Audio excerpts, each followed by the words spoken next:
The neon lights of Las Vegas never truly slept. Even at 3:30 in the afternoon, the Strip blazed and pulsed like a living thing, feeding on the electricity of human desire. But tucked 2 blocks east of the chaos, sandwiched between a luxury jeweler and a French patisserie, was a place that operated on a different frequency entirely. The King's Table Chess Club restaurant. From the outside, it looked almost too quiet to belong in Vegas, a dark mahogany facade, brass handle on a heavy door, and a small golden sign that read, "Where kings are made and broken." Inside, the air smelled of oak and espresso. 40 tables were arranged across a wide floor, each one set with a tournament-grade chessboard at its center. Soft jazz drifted from hidden speakers. Waitstaff in white button-ups moved between patrons who hunched over positions, muttered calculations under their breath, or sat back and sipped wine with the satisfied look of conquerors. It was a place for serious people, and then Adams George walked in. "Welcome to Kindness Arena. If you believe in kindness, second chances and unseen connections that change lives, please help me prove something wrong. My mother said I wouldn't even reach 1,000 subscribers. Help me show her that stories like this matter and deserve to be heard by hitting the subscribe button, liking the video, comment your thoughts, where you are watching from, and share it with someone who needs it to stay motivated. Your support keeps these powerful true stories alive." The door swung open with a theatrical bang, not because he pushed it hard, but because men like Adams George simply entered rooms that way.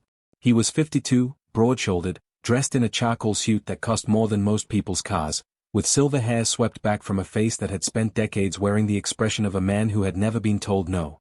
His watch caught the light and threw it across the ceiling like a tiny sun. He was worth, at last count, $4.7 billion.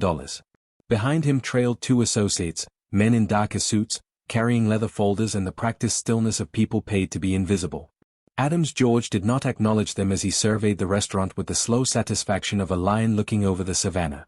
"Reservation for George," he said to the host. "Private corner. Far wall."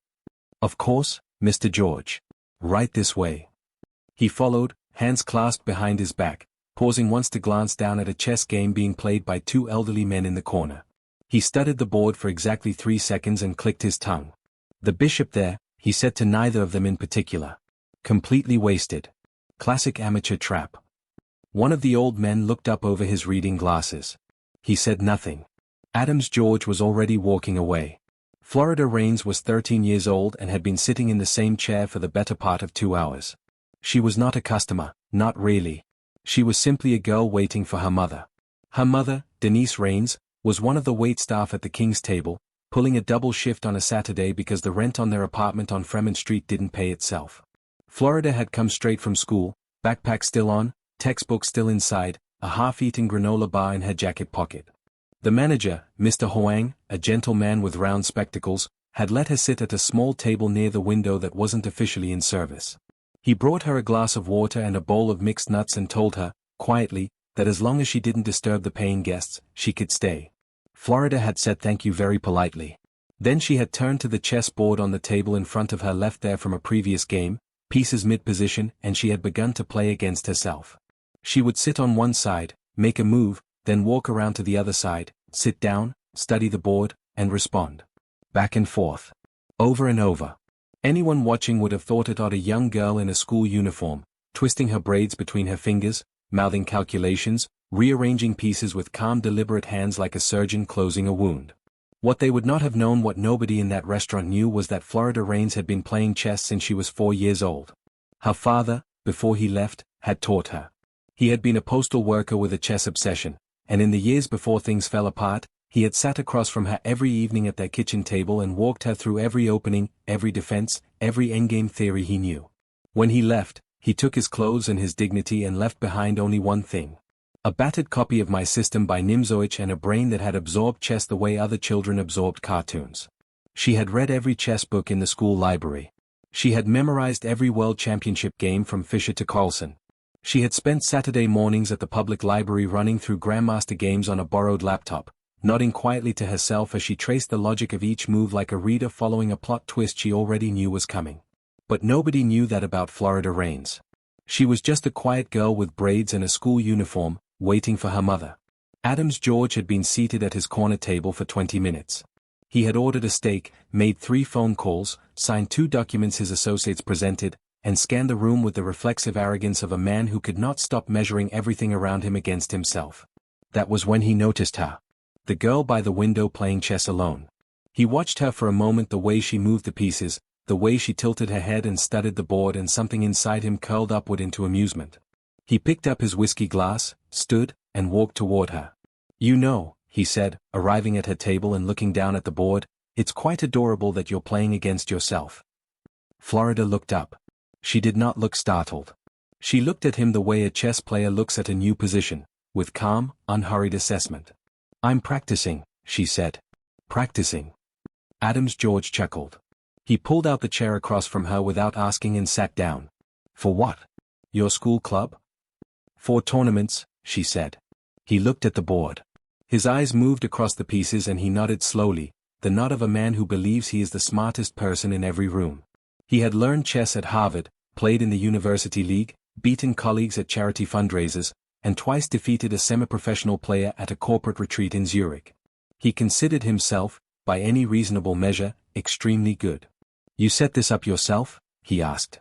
"I was replaying a game," she said. "Kasparov versus Karpov. 1985, Game 16. Adams George raised an eyebrow. "From memory?" "Move 37, she said simply, gesturing at the board. He looked at it again. He didn't know the game well enough to verify it. But he smiled anyway, the smile of a man who has already decided how a conversation will end. "Tell you what," he said, leaning back and spreading his hands wide on the table, as though the whole restaurant were his. "How about a real game? You and me?" Florida looked at him steadily. "Okay." And since I'm a sporting man, he reached into his jacket pocket and produced a money clip thick enough to stop a door. He peeled off nothing because he didn't carry cash in small denominations, but he said it with the full weight of his $4.7 billion behind it. "I will give you $1 million, if you beat me at chess." He laughed. It was a full, rolling, self-congratulatory laugh, the kind that expected the room to laugh with it. Two of his associates, nearby, smiled on cue. Somewhere behind the service counter, Florida's mother, Denise, looked up from her tray and felt a cold ripple of unease move through her chest. Florida Raines looked at Adams George across the chessboard. She did not smile. She did not look nervous. She did not look excited. She said, simply, "Do you want white or black?" Adams George blinked. Then he laughed again, smaller this time. "White," he said. "I'll take white." Florida nodded once. She began resetting the board. Adams George opened with e4. The king's pawn aggressive, classical, the choice of a man who believed in direct assault. Florida responded with c5. The Sicilian Defense. Something shifted almost imperceptibly in Adams George's expression. He had expected e5, the mirror response, the beginner's reply. The Sicilian was not a beginner's choice. It was sharp, combative, deeply theoretical, a defense that said, "I am not going to make this easy for you." He played on. Knight to f3. Florida answered instantly, without hesitation, as though she had already seen this coming from 5 minutes away because she had. She played d6. The Najdorf variation. Named after Miguel Najdorf. Used by Bobby Fischer. Refined by Kasparov into a weapon of surgical precision. Adams George studied the board. He took a sip of his whiskey. He played d4. Florida took the pawn. He recaptured it with his knight. For the first 8 moves, Adams George felt relatively comfortable. He was developing pieces. He had a plan. He had played this kind of position before. He reminded himself that she was 13. A child. Sitting in a restaurant waiting for her waitress mother. Whatever she knew, it couldn't match 20 years of competitive recreational play. Then Florida played her 9th move. It was a knight sacrifice. She picked up her knight, placed it in the center of the board where it could be captured by his pawn, and set it down with a small, quiet click. Adams George stared at the board. His brow furrowed. A sacrifice this early was either a blunder of spectacular proportions or a trap of spectacular depth. He looked at Florida. She was looking out the window with the detached patience of someone waiting for a bus. He took the knight. Florida's next 3 moves came like sentences from a paragraph she had already written. Bishop to c4. Rook to e8. Queen sliding to h4. Suddenly, horribly, Adams George saw it. She had opened a diagonal, activated every piece simultaneously, and his king, which he had not yet thought to protect, was standing in an intersection of threats he hadn't seen coming. He spent 4 minutes on his next move. Longer than he had spent on any other. He was not used to thinking this hard about chess. He played bishop to e3, plugging what he believed was the most dangerous gap. Florida moved instantly. Knight to d4. The room was quiet. The jazz seemed to fade.